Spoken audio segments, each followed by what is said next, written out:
Jake, 44-10, South African in a SA derby. How satisfying is that result? Yeah, look, it's very good. Yeah, for many reasons. One is we've been a bit disrupted with a couple of injuries. Defensively, I thought it was one of our better performances in a long time. Yeah, and we managed the game quite well as well. They started really well, and I thought, here we go. But as I said to the players, you've got to be really proud about the way they just kept their composure and made it difficult for the Sharks. Defensively, as I said, we put them under pressure. They knocked the ball on many times, and that was due to the fact that we defended so well. Jake, how close, if you look at through the match, set piece, defense, attack, how close this match to being the best performance at Loftus since you brought it? It would be close, Kobus. I'll be honest, it'd be close. I mean, as I said, because it was all round. It was, scrum was strong, line out was strong. I think the variation in our attack was good too. I mean, the fact you score maul tries not based on the fact that you mauled well. It's just you made them answer so many questions and lineouts. And so the variation on our attack. I think the transition from defense into attack as well was outstanding today. That was one area that I'm really happy about. Is we defended, and when they made a mistake, we punished them. And obviously we got really exciting backline, which is also nice. But the forwards had to do their job up front.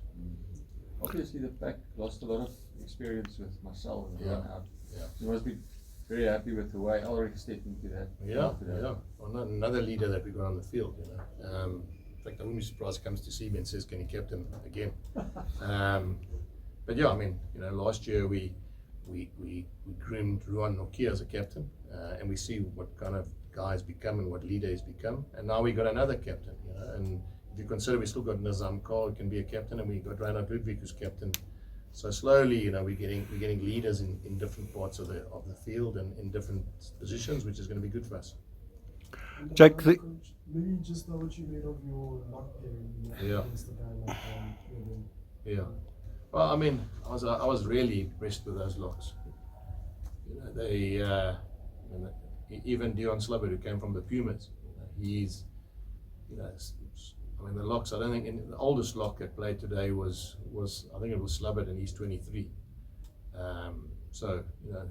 Reinhard Ludwig still under 21. And those two locks, as I said, I think Swanee, I might be wrong, 23 or 24, but they're not much older. And the way that they played today in the team, I think that's also the other thing is they didn't have to do anything; they just had to do their jobs, and that's why I think it was pleasing from everyone's point of view. And we seem to run a bit more with the ball from the half. Is that part of the plan? Yeah, 3 o'clock at altitude is definitely going to have to help us. Let's be fair, it's tough to play in Pretoria at altitude, and we've got to make sure we use that as a home ground advantage. And it was quite surprising because the Sharks started at a hell of a rate, and I wasn't sure if they were going to be able to keep it up for 80 minutes. Because as you guys all know, at altitude is either you come sort of 10 days before, or you sometimes come on the day. So it was definitely an advantage, and it's not just because it's at altitude. We want to play like that. I've said it many times when I took this job, having coached in Japan, having coached in France, having coached in Australia, I sort of probably learnt a lot of different ways of playing. And the way we want to play is we want to be multi-skilled, and we want to be able to use forwards and backs. We can't always out-muscle teams. Not that we don't want to. I want us to get a game where a bit like that, defensively we sound, set piece we sound, and attacking wise, I'm again, we've got 1 or 2 tries disallowed, or 1 or 2 tries. That it could have been even more than that. So I've got to be very happy with that performance. Double barrel question. Thanks, Jake. You've made mention of the set piece, and you must be really chuffed with how things have gone this afternoon on the set piece, setting a basis for wherever you want it to play. Yeah. And secondly, also, you haven't leaked tries, and I've been one of the persons that harped on the fact that you leaked tries, and you must be satisfied with that. Well, that's why, you're right. Most tries and most points scored basically in most competitions, and we're not number one, we're close. We tended to get lazy and as you say, leak points. Sometimes not even tries, just points. Give it 6, 9, 12 points by kicks. So I'm very happy with that. And then if you think about it, I mean, from first phase, we scored 3 tries from first phase. So it wasn't just the power of the scrum. You know, it was using the scrum as an attacking platform to use our backs. And you would know, Simon, a year ago, we weren't sure we were going to get the ball. We weren't sure that the scrum was going to be solid enough. And that's because we had such a young group of front rowers. Now with Wilco's here, Akka's here, and there's not many teams that are going to get two sort of players of that caliber coming to Union. So you know, it doesn't surprise me. It doesn't surprise me that our scrum is where it is, because obviously we've spent effort and time in recruiting those sort of players for what we needed in our group. Talking of backs in particular, Jake, just talk us through the selection headache you had in actually having to pick Stedman and Kalen, and then picking them in the way that you picked, and then seeing them combine in the way that they did for that try. Well, look, let me say this to you. When Stedman's playing like he is, it's very difficult to leave him out. And that is what's so nice. You know, I think in some ways maybe he expects when Kanan came back that he would fall out. And I think I said it to you many times this year, is one of the sort of faults I had last year. I thought I didn't really challenge the selection by trying different things. You know, I almost hung my hat on one group of players and thought I could fight through the whole season with that group. So I think, you know, I can't talk for Stedman, but I will say that he's probably very relieved that he's playing so well and he's playing in a backline, and you know, as long as he keeps playing like that, there's no reason for me to you know, not select him. And how important is this 5 from 7 now that there's a Champions Cup run now? We've got Saracens next week. How important is this 5 from 7? Because you did say last season that your start and then mid-season slump affected how you finished the season. But now you've got 5 from 7, which sets you up for the return of Yorsi later this month.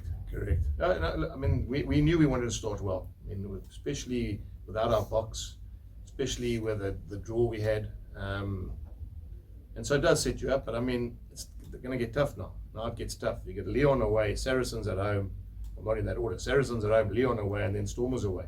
We haven't beaten the Stormers for, you know, ever in URC. And Leon, when we went last year to Leon away, they gave us a hiding.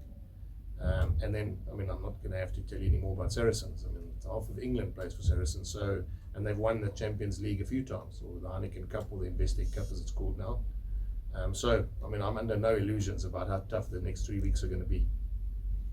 Thanks, Ken. Ken? Ken?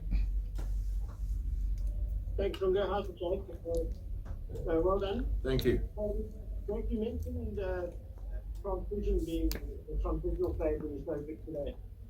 Into my imagination, or as the skills of your players, especially your forwards, really improved, especially in terms of keeping the ball alive. Yeah, Ken, I'm glad you mentioned that, because I mean, we got Piwe and Kennedy Tsimba as full-time skills consultants at our group, and it's no coincidence that our skill level looks as though all the players' skill levels have improved, handling's improved, decision making's improved, and I got to compliment both Kennedy and Piwe for the effort they put in, because they are the guys on the ground that are coaching the skill level and the decision making of our group, and you saw it. I mean, it wasn't unnoticed today about how the interchanging between backs and forwards, and you know, decision making, not just offloading, but making the right decisions when they had to. Happy, Ken? Nathan?